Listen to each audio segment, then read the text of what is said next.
The Laws of Ascension, Chapter 55, Compensation. A bell rings, signaling the start of the match.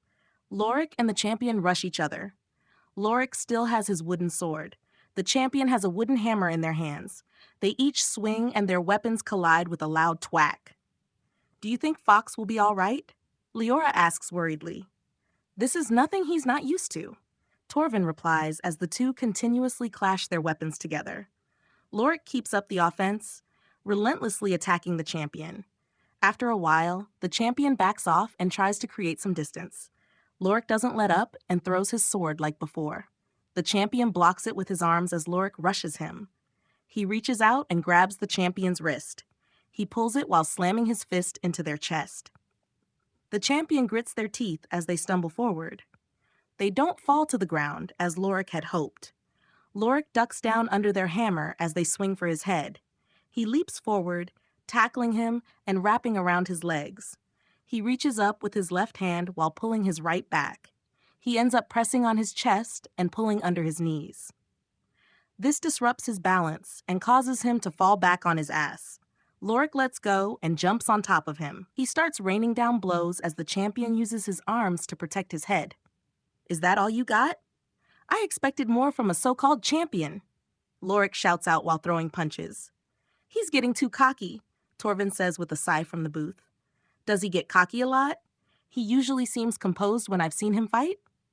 Vera asks, causing Torvin to laugh. "Those kids at the academy were likely too weak to rile him up. He's actually quite the sadist in the arena." Torvin replies as the champion tosses Lorik off. He grabbed his side, taking a hit in the face before pushing. He gets him off and twists his body to kick him. Lorik backs off after grabbing his hammer. He dropped it when he fell. Lorik tosses it toward the wall behind him. They both raise their fists and approach the other. Lorik is the first to strike when they get close. He throws a punch at the champion's side. He takes it and throws a punch of his own at Lorik's head. Lorik blocks before kicking him square in the chest. "Bastard!" the champion says before throwing a high kick at Lorik's head. Lorik ducks before leaping forward. He pins the champion's leg above his shoulder and pushes him to the ground. He ends up back on top of him. He pins the champion's other leg down with his knee. Lorik wraps his arm around his leg over his shoulder. Once he's pinned, he starts raining blows with his free hand. The champion struggles to reach Lorik, who's down below his waist properly. After taking more than a few punches, the champion roars. The ground to Lorik's left quakes before splitting open as a magic circle appears. A stone spear shoots out of it, narrowly missing Lorik's head. It grazed his mask, lifting it up a bit. Lorik jumps off and secures his mask before glaring at the champion. He lets out a long sigh as the crowd starts booing and berating him. "What's wrong?" Leora asks as the crowd starts shouting. Magic's not allowed in this fight, meaning the champion just broke the rules. Torvin replies as one of the gates opens. The champion sits up but doesn't get off the ground. The man with red hair from before enters the arena. As soon as he steps through the gate, the crowd goes silent. As the champion broke the rules of the match, Fox is declared the winner. The man shouts into the microphone. The crowd starts shouting again, some in joy and some in anger. "Listen, all of you," the man starts, silencing the crowd again. "Those who try to avoid paying due to this will face the hunting dog's fangs." The champion was already defeated. He had no way of getting out of Fox's pin. He says before walking over to Fox and the champion. "Val, we'll talk about this later," he says while looking at the champion. "Yes, Soren?" The champion replies with a sigh. "What now?" Fox asks, loud enough for the microphone to pick it up. "You've won. Now come along and I'll give you your gold," Soren says, causing Lorik to cross his arms. "What about compensation? Your champion almost killed me," Lorik says, getting the crowd's attention. "What do you want?" Soren asks after deliberating for a few seconds. "I want 2. No, make that 3 of your soul flowers," Lorik says, causing him to flinch. "3? You know we can only grow 10 of those every 5 years," Soren replies, half shouting. "I know, but if helps, I'll hand over the earnings I've made today." Lorik replies before walking up to him. "Or I could just leave and take my gold. I wouldn't want to continue fighting in a place that cares so little for its fighters." Lorik adds, causing Soren to grit his teeth. Why is he so mad? Vera asks Torvin as Soren's face starts turning red.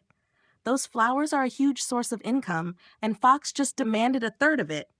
But it's in our best bet to go along with it. Torvin replies. Before they could ask what that means, Torvin stands up and leans over the railing. Give it up, Soren. Fox has got you by the balls, he shouts, causing both Fox and Soren to turn to look up at him. Damn it, fine. I'll get you your damn flowers. But I'm keeping your payment for today as agreed, Soren says before turning. Lorik reaches out and grabs his left arm, the one holding the microphone. What the hell are they doing with you? Lorik asks into the mic while pointing at Vera and Leora. Torvin smiles before opening his mouth, but Vera beats him to it. We have to talk, so get your ass up here, Vera shouts while leaning over the railing. Everyone present, even Torvin and Soren, looks at Vera in shock. They turn to Lorik, waiting for his response.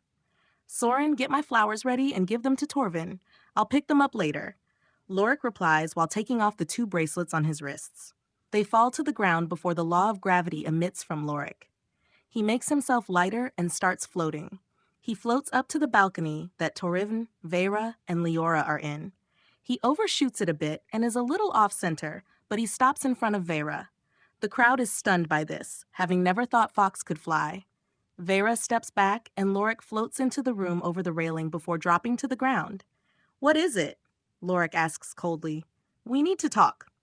She repeats, causing him to scoff. Like hell we do. Lorik replies before Vera grabs his arm. I had nothing to do with the tea.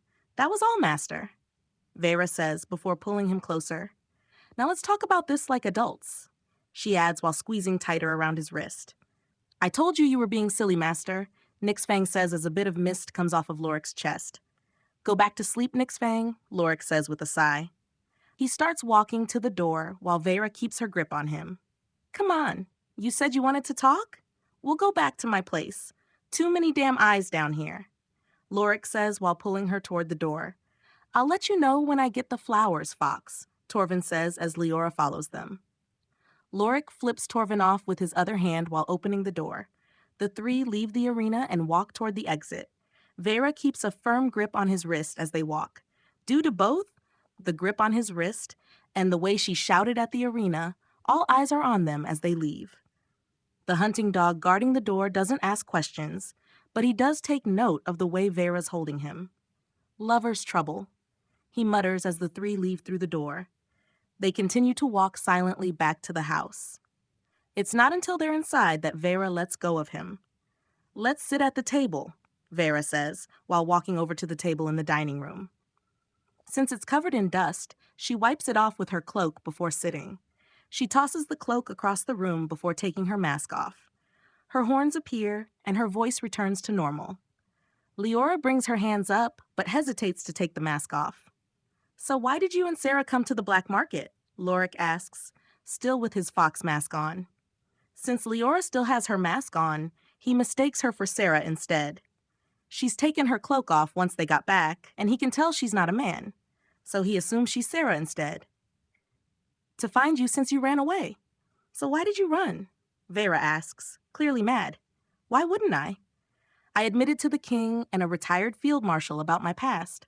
I told them how I was paying for tuition to not only 1, but 2 academies dedicated to teaching the future power figures of the kingdom with money obtained illegally, not to mention the murder and the fact I work for someone who spies on them and their people. Honestly, it was foolish to not lock me up beforehand. Lorik replies. You thought they were going to arrest you? Leora asks. Yeah, why wouldn't they? Lorik replies with a scoff. I'm still half expecting your father's knights to bust in through the door, Lorik adds while pointing to the door. They aren't going to arrest you, I think, Vera says before turning her bracelet on. She messages Cyrilda asking if they plan to arrest Lorik. Real assuring, Lorik replies sarcastically. Why didn't you tell your sister about the debts? Leora asks, abruptly changing the tone of the conversation. That's none of your damn business, Lorik replies, causing her to scoff.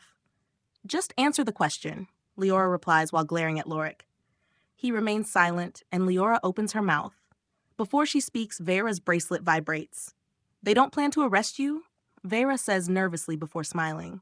There are a few awkward moments of silence after. "Answer me, Lorik," Leora says in a demanding tone. "Or what? You have no power over me, princess." Lorik says, causing her to sigh. "I never said I was Princess Seraphina," Leora says, causing Lorik to flinch. He glares at Leora through his mask, trying to figure out who she is. Using her height as a guideline, he knows she's not Cyrilda. "Who the hell are you then?" Lorik asks, causing her to smirk. Leora takes her deer mask off and places it on the table. Despite not seeing her in years, Lorik immediately recognizes her. His entire body tenses up and his fingers start shaking. For a few moments, he just stares at her in silence.